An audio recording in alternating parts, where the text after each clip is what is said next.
Operation सिंदूर के बाद लश्कर और जैश के आतंकी फिर से पीओके में टेरर एक्टिविटीज को बढ़ाने की कोशिश लगातार कर रहे हैं और इंडिया न्यूज के पास एक ऐसा वीडियो आया है जिसमें साफ तौर पर देखा जा सकता है कि किस तरह से लश्कर और जैश के आतंकियों को ट्रेन किया जाता है। यानी जिस तरह से बीते कई हफ्तों से पीओके के इलाकों में एलओसी के करीब आतंकी गतिविधियां जो है तेज होती हुई नजर आ रही थी और लगातार घुसपैठ की कोशिशें इन्हीं आतंकियों के द्वारा की जा रही थी और अब जो है साफ हो गया है कि किस तरह से इन आतंकियों को जो है ट्रेन किया जाता है और इन आतंकियों के पास किस तरह से पाकिस्तान की सेना इनको आधुनिक हथियार जो है वो प्रोवाइड करती हुई नजर आ रही है। जिस तरह से बीते कई हफ्तों से हम देख रहे हैं कि पाकिस्तान के अलग अलग शहरों में इन आतंकियों को रिक्रूट करने के लिए अलग अलग रैलीज का आयोजन किया जाता है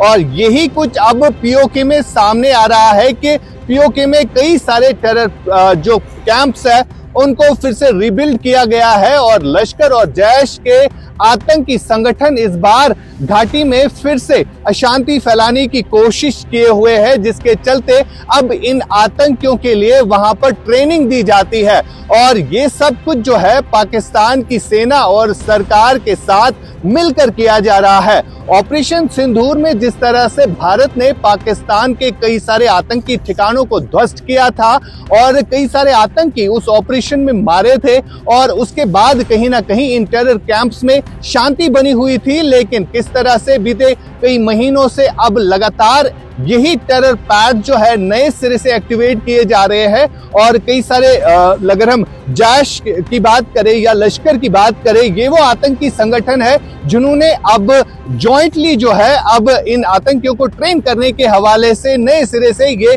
टेरर कैंप जो है एक्टिवेट किए गए हैं। फिलहाल बीते कई महीनों से लाइन ऑफ कंट्रोल के एरियाज में घुसपैठ की कोशिशें आतंकियों के द्वारा की जा रही है, लेकिन जिस तरह से भारतीय सेना प्रमुख उपेंद्र द्विवेदी की तरफ से ये कहा जा रहा है कि अगर फिर से पाकिस्तान कोई ऐसी हरकत करता है तो उसका जवाब जो है मुंह तोड़ दिया जाएगा।